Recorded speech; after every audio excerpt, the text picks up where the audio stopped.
മനുഷ്യരുടെ എല്ലാ ബന്ധങ്ങൾക്കും ആധാരമാണ് അവരുടെ പ്രതീക്ഷകൾ. ഭർത്താവ് എങ്ങനെയായിരിക്കണം?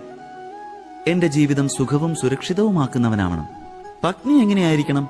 അവൾ സദാ എന്നെപ്പറ്റി മാത്രം ചിന്തിക്കുന്നവളാവണം. സന്താനങ്ങൾ എങ്ങനെയുള്ളവരായിരിക്കണം? അവരെന്നെ സേവിക്കുന്നവരാവണം, എന്റെ ആജ്ഞകൾ പാലിക്കുന്നവരാവണം.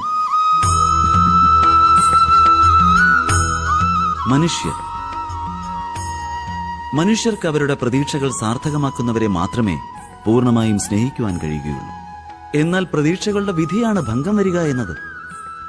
എങ്ങനെയാണത്?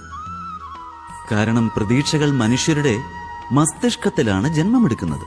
മറ്റൊരു വ്യക്തിക്കും ആ വ്യക്തിയുടെ പ്രതീക്ഷകൾ എന്താണെന്ന് അറിയുവാനേ സാധിക്കുകയില്ല. പൂർത്തീകരിക്കാമെന്ന എത്ര കഠിനമായ ഇച്ഛയുണ്ടായാൽ പോലും ആർക്കും തന്നെ ഒരു വ്യക്തിയുടെയും പ്രതീക്ഷകൾ പൂർണ്ണമാക്കുവാൻ കഴിയുന്നതല്ല. അവിടെ നിന്നും ജന്മമെടുക്കുന്നതാണ് സംഘർഷങ്ങൾ. എല്ലാ ബന്ധങ്ങളിലും സംഘർഷത്താൽ തീർച്ചയായും പരിവർത്തനമുണ്ടാകും. എന്നാൽ മനുഷ്യർ പ്രതീക്ഷകളെ ബന്ധങ്ങൾക്ക് ആധാരമാക്കാതിരിക്കുകയും ബന്ധങ്ങളെ ആധാരമാക്കുവാൻ അവരുടെ മനസ്സിനെ പാകപ്പെടുത്തുകയും ചെയ്യുകയാണെങ്കിൽ എല്ലാ മനുഷ്യരുടെയും ജീവിതം സുഖവും ശാന്തിയും കൊണ്ട് സമാധാനപൂർണമാവില്ലേ?